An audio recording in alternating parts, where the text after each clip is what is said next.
नमस्कार, आप सभी का स्वागत है आपके अपने चैनल टारगेट हिंदी क्लासेस में। मैं आराधना वर्मा आज प्रस्तुत हूँ मुंशी प्रेमचंद जी के द्वारा रचित कहानी ईदगाह लेकर। तो आइए सुनते हैं ईदगाह कहानी।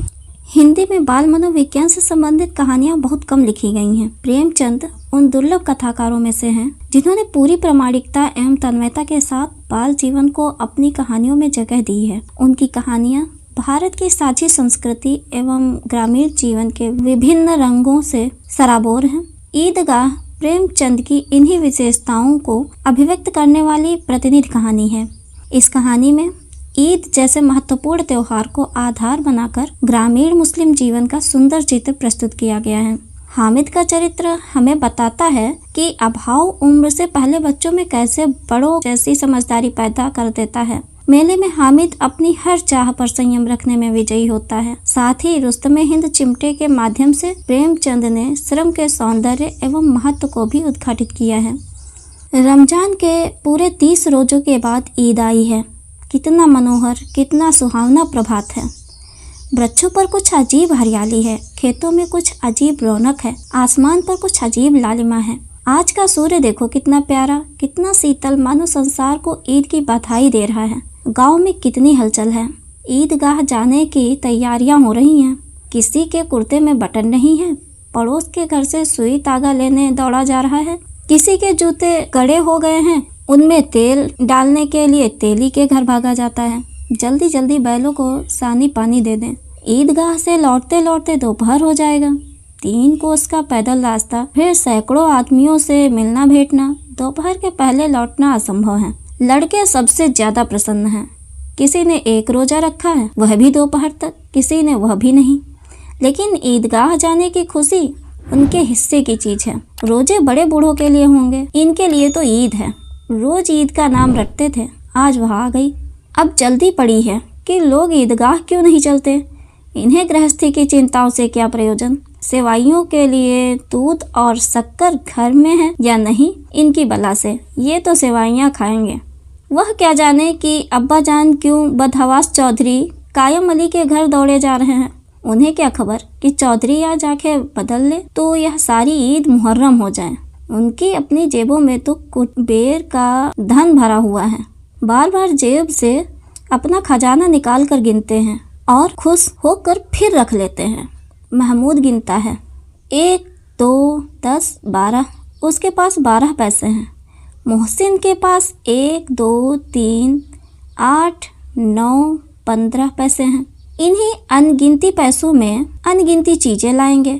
खिलौने, मिठाइयाँ, बिगुल, गेंद और जाने क्या क्या। और सबसे ज़्यादा प्रसन्न है हामिद। वह 4-5 साल का गरीब सूरत दुबला पतला लड़का, जिसका बाप गत वर्ष हैजे की भेंट हो गया और माँ न जाने क्यों पीली होती होती एक दिन मर गई। किसी को पता न चला क्या बीमारी है। कहती तो कौन सुनने वाला था। दिल पर जो कुछ बीतती थी वह दिल में ही सहती थी और जब न सहा गया तो संसार से विदा हो गई।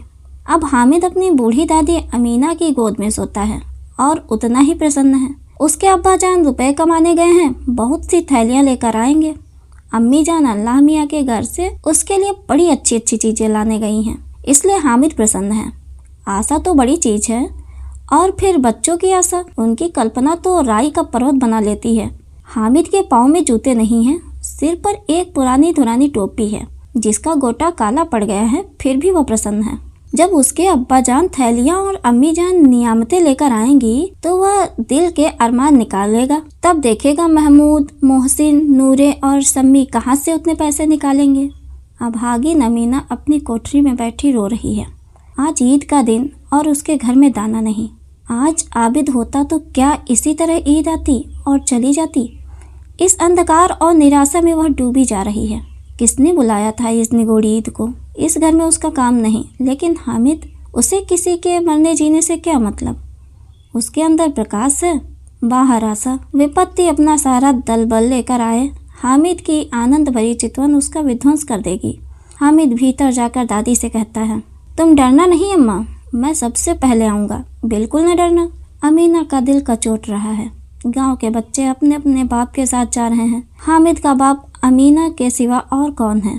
उसे कैसे अकेले मेले जाने दे। उस भीड़ भाड़ में बच्चा कहीं खो जाए तो क्या हो। नहीं, अमीना उसे यूं न जाने देगी। नन्ही सी जान 3 कोस चलेगा कैसे? पैर में छाले पड़ जाएंगे, जूते भी तो नहीं हैं।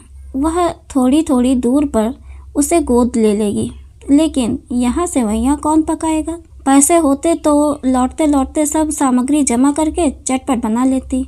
यहाँ तो घंटों चीजें जमा करते लगेंगे। मांगे ही का तो भरोसा ठहरा। उस दिन फहीमन के कपड़े सिले थे, 8 आने पैसे मिले थे। उस अठन्नी को ईमान की तरह बचाती चली आती थी इसी ईद के लिए, लेकिन कल ग्वालन सिर पर सवार हो गई तो क्या करती? हामिद के लिए कुछ नहीं है तो 2 पैसे का दूध तो चाहिए ही। अब तो कुल 2 आने पैसे बच रहे हैं, 3 पैसे हामिद की जेब में, 5 अमीना के बटुए में। यही तो बिसात है और ईद का त्योहार। अल्लाह ही बेड़ा पार लगाए। धोबन और नाइन और मेहतरानी और चूड़ी हारिन सभी तो आएंगी। सभी को सेवइयाँ चाहिए और थोड़ा किसी की आँखों नहीं लगता। किस किस के मुंह चुराएगी? और मुंह क्यों चुराए? साल भर का त्योहार है, जिंदगी खैरियत से रहे। उनकी तकदीर भी तो उसी के साथ है। बच्चे को खुदा सलामत रखे, दिन भी कट जाएंगे। गांव से मेला चला और बच्चों के साथ हामिद भी जा रहा था। कभी सबके सब दौड़कर आगे निकल जाते हैं, फिर किसी पेड़ के नीचे खड़े होकर साथ वालों का इंतजार करते हैं। यह लोग क्यों इतना धीरे धीरे चल रहे हैं? हामिद के पैरों में तो जैसे पर लग गए हैं। वह कभी थक सकता है? शहर का दामन आ गया। सड़क के दोनों ओर अमीरों के बगीचे हैं। पक्की 4 दीवारी बनी हुई है। पेड़ों में आम और लीचियां लगी हुई हैं। कभी कभी कोई लड़का कंकड़ी उठाकर आम पर निशाना लगाता है। माली अंदर से गाली देता हुआ निकलता है। लड़के वहां से 1 फरलांग पर हैं, खूब हंस रहे हैं। माली को कैसा उल्लू बनाया। बड़ी बड़ी इमारतें आने लगी। यह अदालत है, यह कॉलेज है, यह क्लब घर है। इतने बड़े कॉलेज में कितने लड़के पढ़ते होंगे? सब लड़के नहीं जी, बड़े बड़े आदमी हैं, उनकी बड़ी बड़ी मूछें हैं। इतने बड़े हो गए, अभी तक पढ़ने जाते हैं। ना जाने कब तक पढ़ेंगे और क्या करेंगे। इतना पढ़कर हामिद के मदरसे में 2-3 बड़े बड़े लड़के हैं, बिल्कुल 3 कौड़ी के, रोज मार खाते हैं, काम से जी चुराने वाले। इस जगह भी उसी तरह के लोग होंगे और क्या। क्लब घर में जादू होता है, सुना है। यहाँ मुर्दे की खोपड़ियाँ दौड़ती हैं और बड़े बड़े तमाशे होते हैं, पर किसी को अंदर नहीं जाने देते।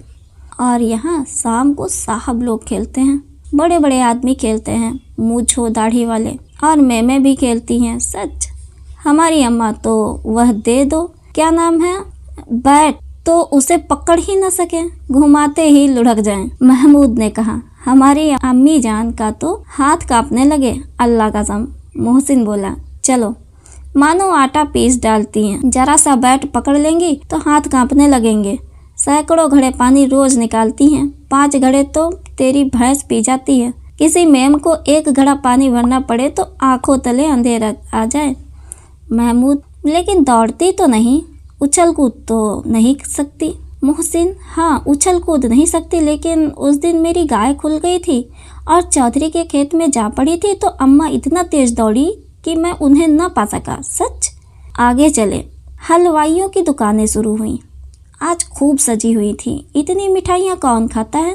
देखो ना, एक एक दुकान पर मनु होंगी। सुना है रात को जिन्नात आकर खरीद ले जाते हैं। अब्बा कहते थे कि आधी रात को एक आदमी हर दुकान पर जाता है और जितना माल बचा होता है वह तुलवा लेता है और सचमुच के रुपए देता है। बिल्कुल ऐसे ही रुपए। हामिद को यकीन न आया।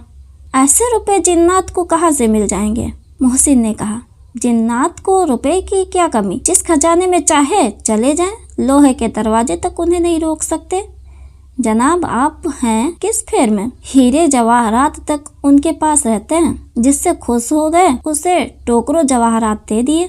अभी यहीं बैठे हैं, 5 मिनट में कलकत्ता पहुंच जाएं। हामिद ने फिर पूछा, जिन्नात बहुत बड़े बड़े होते होंगे?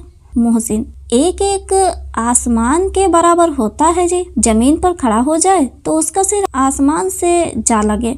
अगर चाहे तो एक लोटे में घुस जाए। हामिद, लोग उन्हें कैसे खुश करते होंगे? कोई मुझे वह मंत्र बता दे तो एक जिन्न को खुश कर लूं। मोहसिन, अब यह तो मैं नहीं जानता। लेकिन चौधरी साहब के काबू में बहुत से जिन्नात हैं। कोई चीज चोरी हो जाए, चौधरी साहब उसका पता लगा देंगे और चोर का नाम भी बता देंगे। जुमराती का बछवा उस दिन खो गया था। 3 दिन हैरान हुए, कहीं ना मिला। तब झक मारकर चौधरी के पास गए। चौधरी ने तुरंत बता दिया, मवेशी खाने में है और वहीं मिला। जिन्नात आकर उन्हें सारी जहान की खबरें दे जाते हैं।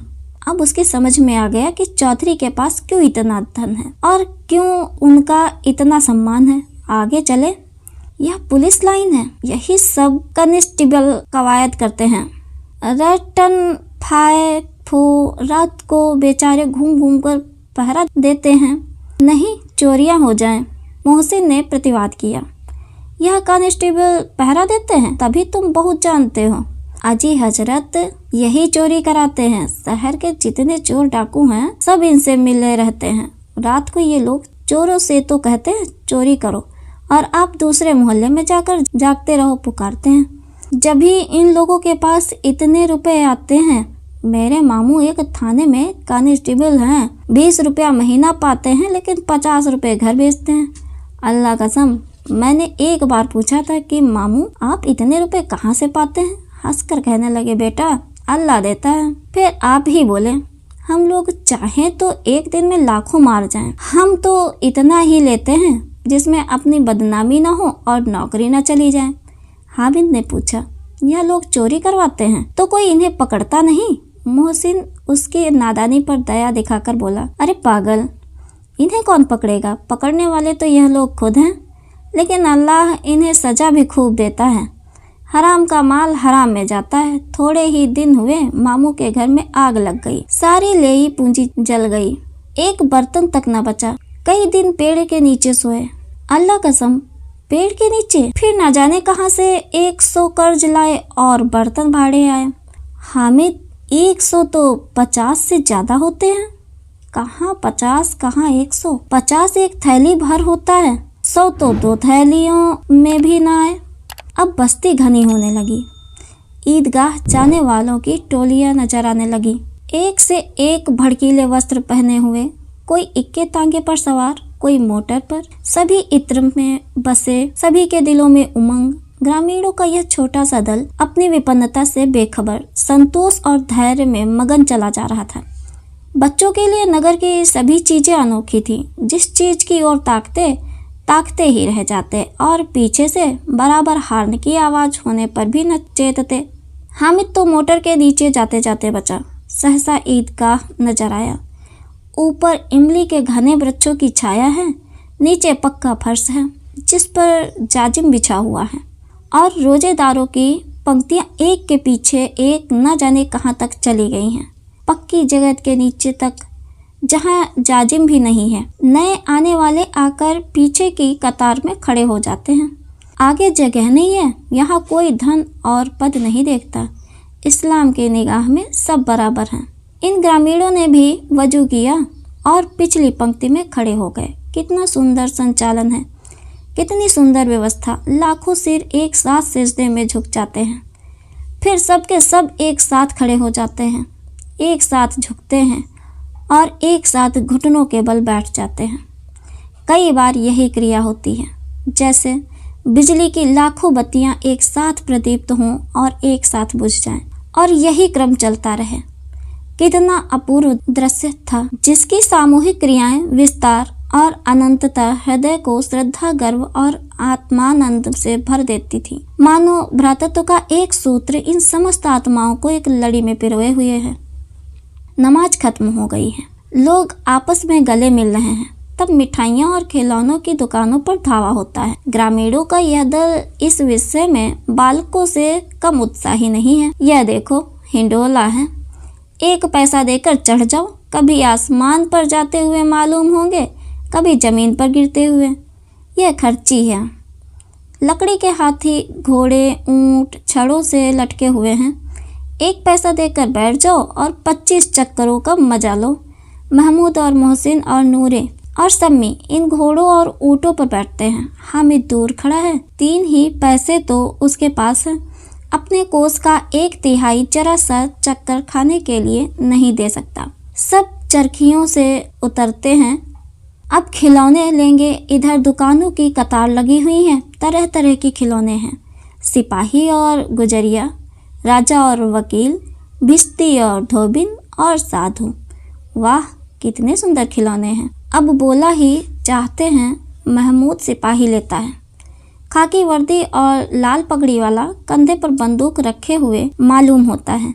कभी कवायद किए चला आ रहा है। मोहसिन को भिश्ती पसंद आया। कमर झुकी हुई है, ऊपर मशक रखे हुए हैं।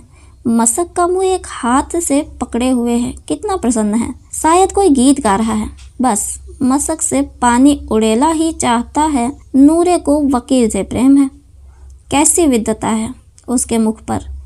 काला चोगा, नीचे सफेद अचकन, अचकन के सामने की जेब में घड़ी, सुनहरी जंजीर, एक हाथ में कानून का पोथा लिए हुए। मालूम होता है अभी किसी अदालत से जिरह या बहस किए चले आ रहे हैं। यह सब 2-2 पैसे के खिलौने हैं। हामिद के पास कुल 3 पैसे हैं।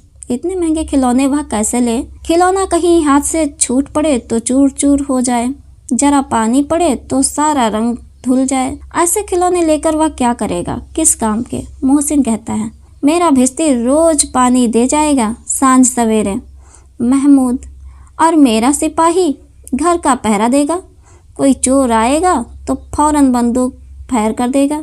नूरे, और मेरा वकील खूब मुकदमा लड़ेगा। सम्मी, और मेरी धोबिन रोज कपड़े धोएगी। हामिद खिलौनों की निंदा करता है। मिट्टी ही के तो हैं, गिरे तो चकनाचूर हो जाएं। लेकिन ललचाई हुई आंखों से खिलौनों को देख रहा है और चाहता है कि जरा देर के लिए उन्हें हाथ में ले सकता। उसके हाथ अनायास ही लपकते हैं। लेकिन लड़के इतने त्यागी नहीं होते हैं, विशेषकर जब अभी नया शौक है। हामिद ललचाता रह जाता है। खिलौने के बाद मिठाइयाँ आती हैं। किसी ने रेवड़ियाँ ली हैं, किसी ने गुलाब जामुन, किसी ने सोहन हलवा। मज़े से खा रहे हैं। हामिद बिरादरी से पृथक है। अभागे के पास 3 पैसे हैं, क्यों नहीं कुछ लेकर खाता? ललचाई आंखों से सबकी ओर देखता है। मोहसिन कहता है, हामिद रेवड़ी ले जा, कितनी खुशबूदार है। हामिद को संदेह हुआ या केवल क्रूर विनोद है। मोहसिन इतना उदार नहीं है, लेकिन यह जानकर भी वह उसके पास जाता है। मोहसिन दोने से एक रेवड़ी निकालकर हामिद की ओर बढ़ाता है। हामिद हाथ फैलाता है तो मोहसिन रेवड़ी अपने मुंह में रख लेता है। महमूद, नूरे और सम्मी खूब तालियां बजा बजा कर हंसते हैं। हामिद खिसिया जाता है। मोहसिन कहता है, अच्छा अब की जरूर देंगे हामिद, अल्लाह कसम ले जा। हामिद, रखे रहो, क्या मेरे पास पैसे नहीं हैं? सम्मी, 3 ही पैसे तो हैं, 3 पैसे में क्या क्या लोगे? महमूद, हमसे गुलाब जामुन ले जाओ हामिद। मोहसिन बदमाश है। हामिद, मिठाई कौन बड़ी नेमत है, किताब में इसकी कितनी बुराइयां लिखी हैं। मोहसिन, लेकिन दिल में कह रहे होंगे कि मिले तो खा लें, अपने पैसे क्यों नहीं निकालते? महमूद, समझ सकते हैं इसकी चालाकी। जब हमारे सारे पैसे खर्च हो जाएंगे तो हमें ललचा ललचा कर खाएगा। मिठाइयों के बाद कुछ दुकानें लोहे की चीज़ों की, कुछ गिलट और कुछ नकली गहनों की। लड़कों के लिए यहाँ कोई आकर्षण न था, वे सब आगे बढ़ जाते हैं। हामिद लोहे की दुकान पर रुक जाता है। कई चिमटे रखे हुए थे। उसे ख्याल आया, दादी के पास चिमटा नहीं है। तवे से रोटियां उतारती है तो हाथ जल जाता है। अगर वह चिमटा ले जाकर दादी को दे दे तो वह कितनी प्रसन्न होंगी। फिर उनकी उंगलियां कभी न जलेंगी। घर में एक काम की चीज हो जाएगी। खिलौने से क्या फायदा, व्यर्थ में पैसे खराब होते हैं। जरा देर ही तो खुशी होती है, फिर तो खिलौनों को कोई आंख उठाकर नहीं देखता, या तो घर पहुँचते पहुँचते टूट फूट कर बराबर हो जाएंगे। चिमटा कितने काम की चीज है। रोटियां तवे से उतार लो, चूल्हे में सेक लो। कोई आग मांगने आए तो चटपट चूल्हे से आग निकाल कर उसे दे दो। अम्मा बेचारी को कहाँ फुर्सत है कि बाजार आए, और इतने पैसे ही कहाँ मिलते हैं। रोज हाथ जला लेते हैं। हामिद के साथी आगे बढ़ गए हैं। सबील पर सबके सब शरबत पी रहे हैं। देखो सब कितने लालची हैं। इतनी मिठाइयाँ दी, मुझे किसी ने एक भी ना दी। उस पर कहते हैं मेरे साथ खेलो, मेरा यह काम करो। अब अगर किसी ने कोई काम करने को कहा तो पूछूंगा, खाएं मिठाइयाँ, आप मुंह सड़ेगा, फोड़े फुंसियाँ निकलेंगी, आप ही जबान चटोरी हो जाएगी। तब घर के पैसे चुराएंगे और मार खाएंगे। किताब में झूठी बातें थोड़ी ही लिखी हैं, मेरी जबान क्यों खराब होगी। अम्मा चिमटा देखकर ही दौड़कर मेरे हाथ से ले लेंगी और कहेंगी, मेरा बच्चा अम्मा के लिए चिमटा लाया है।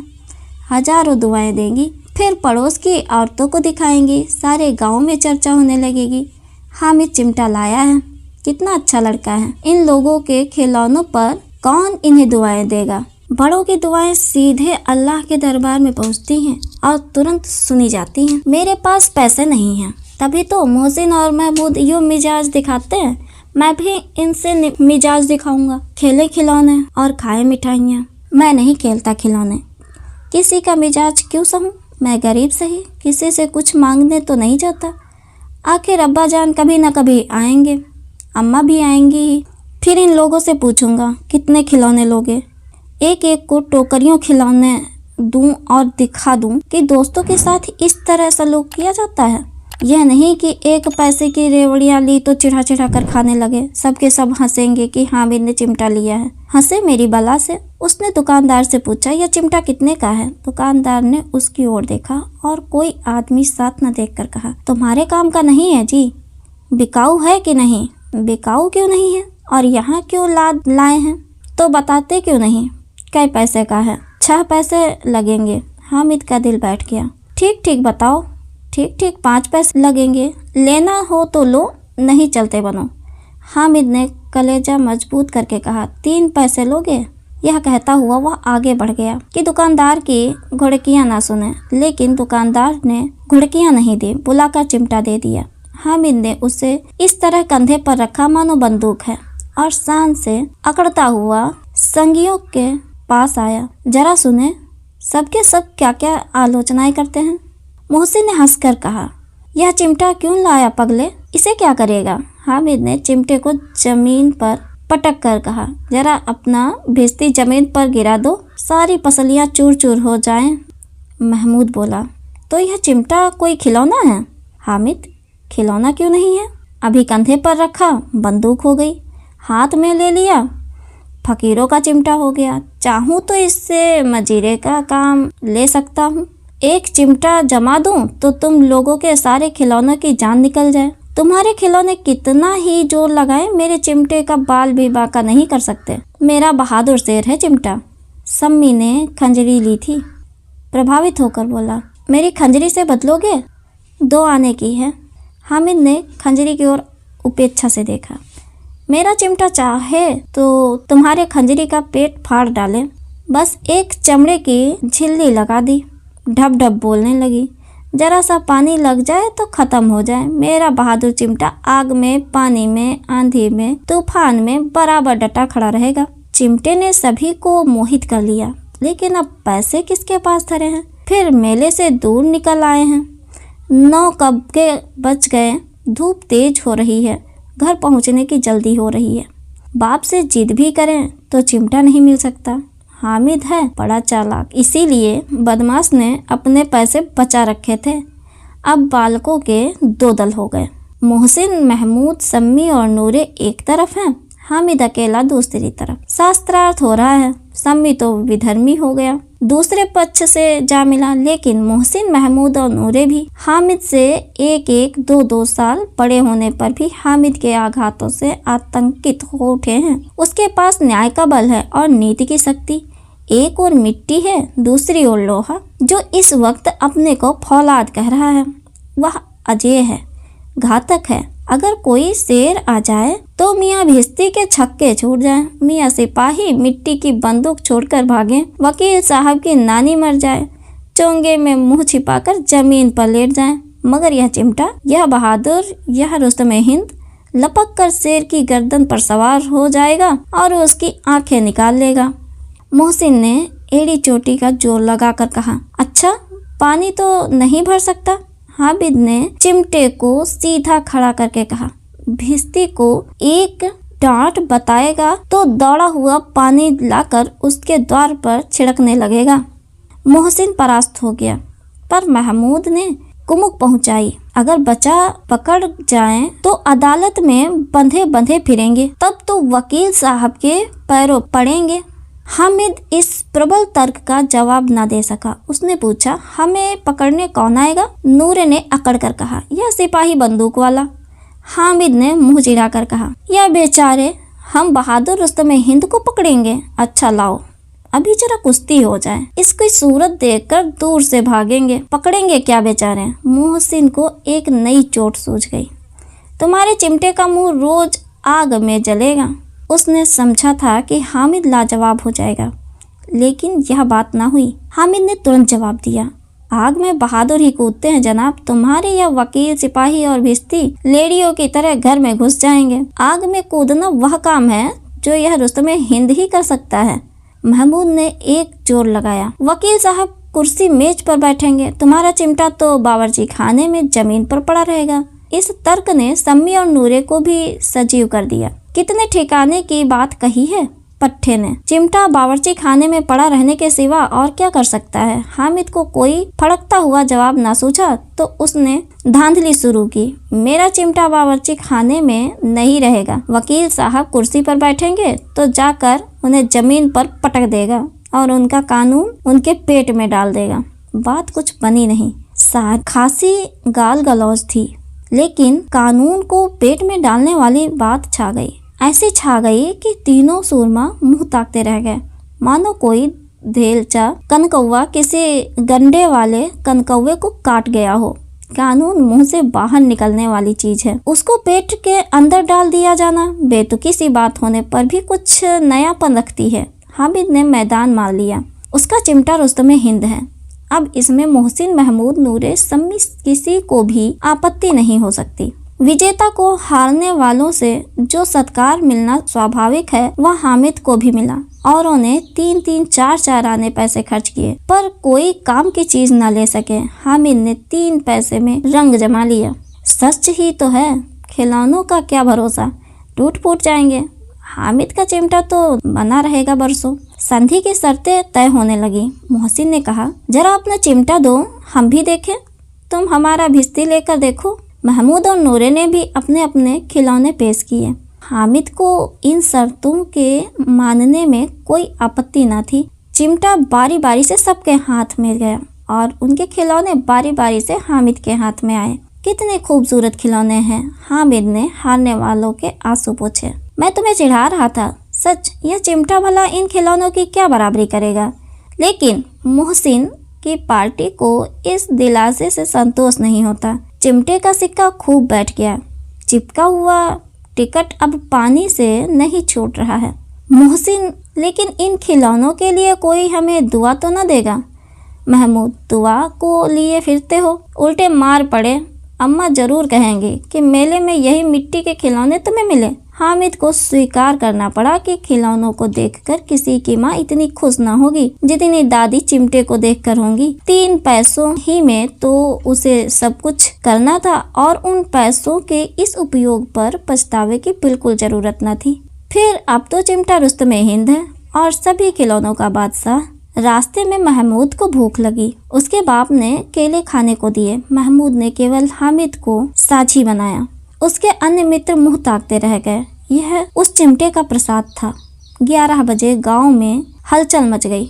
मेले वाले आ गए। मोहसिन की छोटी बहन ने दौड़कर भिश्ती उसके हाथ से छीन लिया और मारे खुशी के जो उछली तो मियाँ भिश्ती नीचे आ रहे और सुर लोग सिधारे। इस पर भाई बहन में मारपीट हुई। दोनों खूब रोए। उसकी अम्मा यह शोर सुनकर बिगड़ी और दोनों को ऊपर से 2-2 चाटे और लगाए। मियाँ नूरे के वकील का अंत उनके प्रतिष्ठानुकूल इससे ज्यादा गौरवमय हुआ। वकील जमीन पर या ताक पर तो नहीं बैठ सकता, उसकी मर्यादा का विचार तो करना ही होगा। दीवार में 2 खूंटियां गाड़ी गईं। उन पर लकड़ी का एक पटरा रखा गया। पटरे पर कागज का कालीन बिछाया गया। वकील साहब राजा भोज की भांति सिंहासन पर विराजे। नूरे ने उन्हें पंखा झलना शुरू किया। अदालतों में बिजली के पंखे रहते हैं, क्या यहाँ मामूली पंखा भी ना हो? कानून की गर्मी दिमाग पर चढ़ जाएगी कि नहीं। बांस का पंखा आया और नूरे हवा करने लगा। मालूम नहीं पंखे की हवा से या पंखे की चोट से वकील साहब स्वर्गलोक से मृत्युलोक में आ रहे हैं और उनका माटी का चोला माटी में मिल गया। फिर बड़े जोर शोर से मातम हुआ और वकील साहब की अस्थि घूर पर डाल दी गई। अब रहा महमूद का सिपाही। उसे चटपट गांव का पहरा देने का चार्ज मिल गया, लेकिन पुलिस का सिपाही कोई साधारण व्यक्ति तो नहीं जो अपने पैरों चले, वह पालकी पर चलेगा। एक टोकरी आई, उसमें कुछ लाल रंग के फटे पुराने चिथड़े बिछाए गए जिसमें सिपाही साहब आराम से लेटे। नूरे ने यह टोकरी उठाई और अपने द्वार पर चक्कर लगाने लगे। उनके दोनों छोटे भाई सिपाही की तरफ से छोने वाले जागते लहो पुकारते चले, मगर रात तो अंधेरी होनी चाहिए। महमूद को ठोकर लग जाती है, टोकरी उसके हाथ से छूटकर गिर पड़ती है और मियाँ सिपाही अपनी बंदूक लिए जमीन पर आ जाते हैं और उनकी एक टांग में विकार आ जाता है। महमूद को आज ज्ञात हुआ कि वह अच्छा डॉक्टर है। उसको ऐसा मरहम मिल गया है जिससे वह टूटी टांग को आनन फानन जोड़ सकता है। केवल गूलर का दूध चाहिए, गूलर का दूध आता है, टांग जोड़ दी जाती है। लेकिन सिपाही को जो ही खड़ा किया जाता है, टांग जवाब दे देती है। शल्यक्रिया असफल हुई, तब उसकी दूसरी टांग भी तोड़ दी जाती है। अब कम से कम एक जगह आराम से बैठ तो सकता है। एक टांग से तो न चल सकता था, न बैठ सकता था। अब वह सिपाही सन्यासी हो गया, अपनी जगह पर बैठा बैठा पहरा देता है। कभी कभी देवता भी बन जाता है। उसके सिर का झालरदार साफा खुरच दिया गया है। अब उसका जितना रूपांतर चाहो कर सकते हो। कभी कभी तो उससे बाट का काम भी लिया जाता है। अब मियाँ हामिद का हाल सुनिए। अमीना उसकी आवाज सुनते ही दौड़ी और उसे गोद में उठाकर प्यार करने लगी। सहसा उसके हाथ में चिमटा देखकर वह चौंकी। यह चिमटा कहाँ था? मैंने मोल लिया है। कै पैसे में? 3 पैसे दिए। अमीना ने छाती पीट ली। यह कैसा बेसमझ लड़का है कि दोपहर हुआ कुछ खाया न पिया, लाया क्या चिमटा? सारे मेले में तुझे और कोई चीज ना मिली जो यह लोहे का चिमटा उठा लाया? हामिद ने अपराधी भाव से कहा, तुम्हारी उंगलियां तवे से जल जाती थी, इसलिए मैंने उसे लिया। बुढ़िया का क्रोध तुरंत स्नेह में बदल गया, और स्नेह भी वह नहीं जो प्रगल्भ होता है और अपनी सारी कसक शब्दों में बिखेर देता है। यह मूक स्नेह था, खूब ठोस, रस और स्वाद से भरा हुआ। बच्चे में कितना त्याग, कितना सद्भाव और कितना विवेक है। दूसरों को खिलौने लेते और मिठाई खाते देखकर इसका मन कितना ललचाया होगा। इतना जब्त इससे हुआ कैसे? वहाँ भी इसे अपनी बुढ़िया दादी की याद बनी रही। अमीना का मन गदगद हो गया। और अब एक बड़ी विचित्र बात हुई। हामिद के इस चिमटे से भी विचित्र। बच्चे हामिद ने बूढ़े हामिद का पार्ट खेला था। बुढ़िया अमीना बालिका अमीना बन गई। वह रोने लगी, दामन फैलाकर हामिद को दुआएं देती जाती थी और आंसू की बड़ी बड़ी बूंदें गिराती जाती थी। हामिद इसका रहस्य क्या समझता? तो इसी के साथ में समाप्त होती है आज की यह कहानी ईद का। फिर मिलते हैं एक नई कहानी के साथ में।